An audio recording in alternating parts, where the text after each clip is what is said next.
नमस्कार दोस्तों, जय जोहार। मैं कौशल तिवारी और बिहनिया संझा में आपका स्वागत है।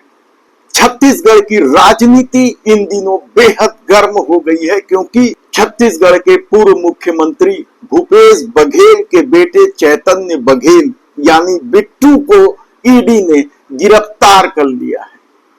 कांग्रेस जगह जगह प्रदर्शन कर रही है और सीधे देश के प्रधानमंत्री नरेंद्र मोदी और अमित शाह पर आरोप लगा रही है कि वह ईडी का दुरुपयोग कर रही है। लेकिन इस पूरे मामले को लेकर जो सबसे दिलचस्प और चर्चा का विषय तो ये है कि आखिर चैतन्य बघेल यानी बिट्टू को उसके जन्मदिन के दिन ही क्यों गिरफ्तार किया गया और यह सब किसके इशारे पर किया गया। क्या भूपेश बघेल मोदी शाह की आंखों में इस कदर खटकने लगे कि बर्थडे के दिन चैतन्य बघेल की गिरफ्तारी जरूरी थी, या फिर शराब घोटाले को लेकर ईडी ने जो कार्रवाई की है उसे पता ही नहीं था कि 18 जुलाई को चैतन्य बघेल का बर्थडे है। तब यह सवाल लाजमी है कि आखिर चैतन्य बघेल की गिरफ्तारी क्यों की गई, जबकि शराब घोटाले को लेकर जो आरोप लगे हैं वे पूर्व मुख्यमंत्री भूपेश बघेल पर लगे हैं। तब भूपेश बघेल से पहले उनके बेटे की गिरफ्तारी क्यों की गई, किसके इशारे पर की गई। दरअसल इस देश में आप यकीन मानिए कि जिसने भी गौतम अडानी और उसकी कंपनी को लेकर सवाल उठाए उन लोगों के खिलाफ कार्रवाई हुई है। अलग अलग तरह की कार्रवाई हुई है। महुआ मोइत्रा के खिलाफ किस तरीके से कार्रवाई हुई, उनकी तो संसद की सदस्यता तक समाप्त कर दी गई। इसी तरह के तमाम नेताओं के नाम आप गिनते चले जाएंगे तो चौंक जाएंगे कि आखिर गौतम अडानी के खिलाफ बोलने की इतनी बड़ी सजा कैसे दी जा सकती है। राजनीतिक विद्वेष एक अलग मुद्दा है। निश्चित तौर पर भूपेश बघेल ने जिस तेवर के साथ मोदी शाह के खिलाफ आवाज उठाई है, गौतम अडानी अंबानी के खिलाफ आवाज उठाई है, उसके चलते क्या भूपेश बघेल की गिरफ्तारी तो होनी तय मान ली गई है। 3200 करोड़ रुपए के शराब घोटाले को लेकर ईडी जो दावा कर रही है, 3 आरोप पत्र में कहीं पे भी बिट्टू का जिक्र नहीं था, यानी चैतन्य बघेल का जिक्र नहीं था। लेकिन पप्पू बंसल के एक बयान के आधार पर उनकी गिरफ्तारी करते हुए ईडी ने बताया है कि बिट्टू को पप्पू बंसल के जरिए लगभग 17 करोड़ रुपए मिले हैं। एक्चुअल फिगर 16 करोड़ 70 लाख रुपए। क्या सिर्फ उस व्यक्ति के बयान के आधार पर ईडी यह गिरफ्तारी कर सकती है? कानून के जानकार वकील क्या कहते हैं, पहले वह सुन लीजिए।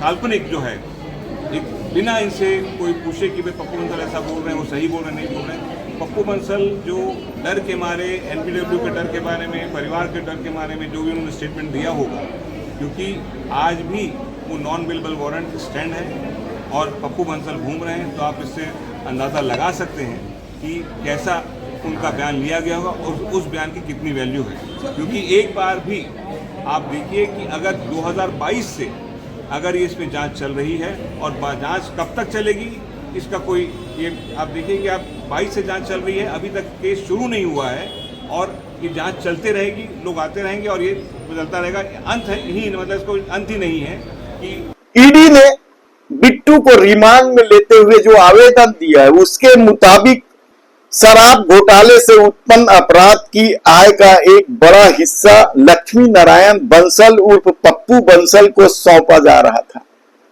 बंसल ने पीएमएलए की धारा 50 के तहत अपने बयान के दौरान यह स्वीकार किया है कि उन्होंने थोड़े समय यानी 3 महीने में 136 करोड़ रुपए की धनराशि प्राप्त की थी।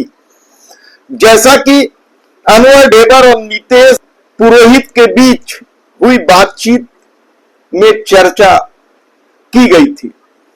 ईडी ने आवेदन में यह भी कहा है कि अपने बयानों में बंसल ने स्वीकार किया है, यानी पप्पू बंसल ने स्वीकार किया है कि उन्होंने चैतन्य के साथ मिलकर शराब घोटाले से उत्पन्न 1000 करोड़ रुपए से अधिक की नकदी संभाली थी, जो अपराध की आय है, जिसे उन्होंने दीपेन चावड़ा के माध्यम से अनवर ढेबर से एकत्र किया था।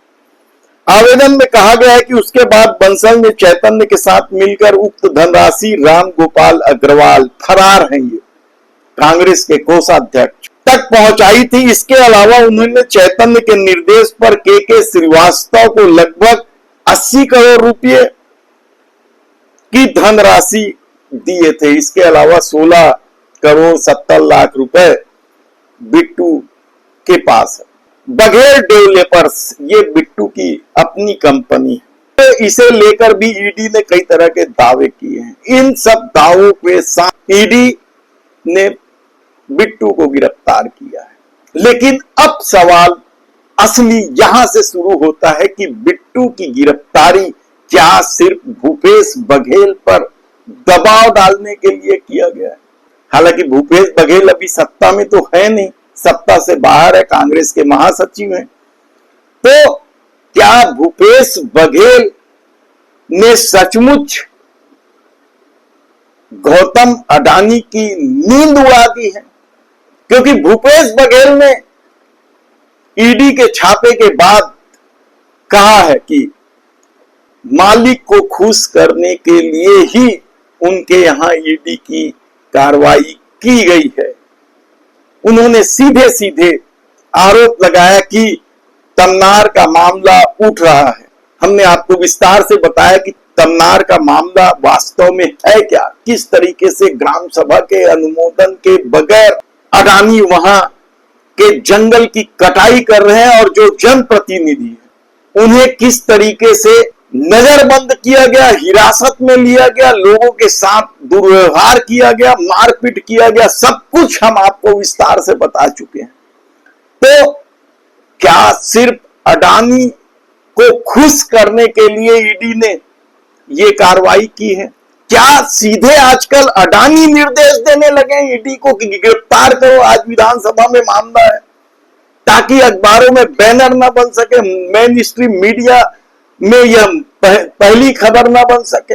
या फिर सचमुच इस गिरफ्तारी के लिए सीधे देश के प्रधानमंत्री नरेंद्र मोदी या फिर गृह मंत्री अमित शाह का सीधे निर्देश है? इन सवालों के बीच एक चर्चा और जबरदस्त है कि छत्तीसगढ़ के एक नेता का भी ईडी पूरा ध्यान रखती है और उसके इशारों पर कार्रवाई करती है।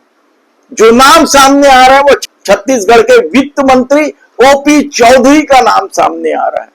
कहा जाता है कि ओपी चौधरी को लेकर गृह मंत्री का सीधे निर्देश है कि ईडी छत्तीसगढ़ में जो भी कार्रवाई करेगी वह ओपी चौधरी के इशारे पर करेगी। तो क्या तमनार यानी रायगढ़ क्षेत्र के इस अवैध वृक्षों की कटाई को लेकर ओपी चौधरी इतने परेशान हुए कि उन्होंने सीधे ईडी को निर्देश दे दिया?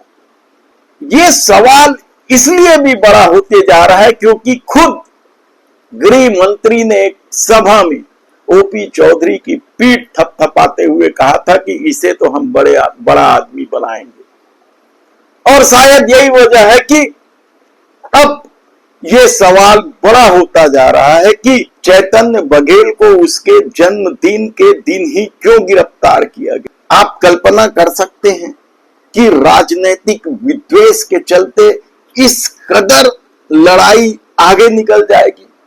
भूपेश बघेल ने इस गिरफ्तारी को लेकर जो बात कही है वह आने वाले दिनों में क्या कुछ और नई लड़ाई का संकेत दे रहा है। भूपेश बघेल ने तो सीधे कहा है कि उनके बेटे को जन्मदिन के दिन गिरफ्तार करके मोदी शाह ने उन्हें तोहफा दिया है और वे इसे जीवन भर नहीं भूलेंगे। क्या राजनीति के विचारधारा की लड़ाई इस हद तक आगे बढ़ गई। धन्यवाद।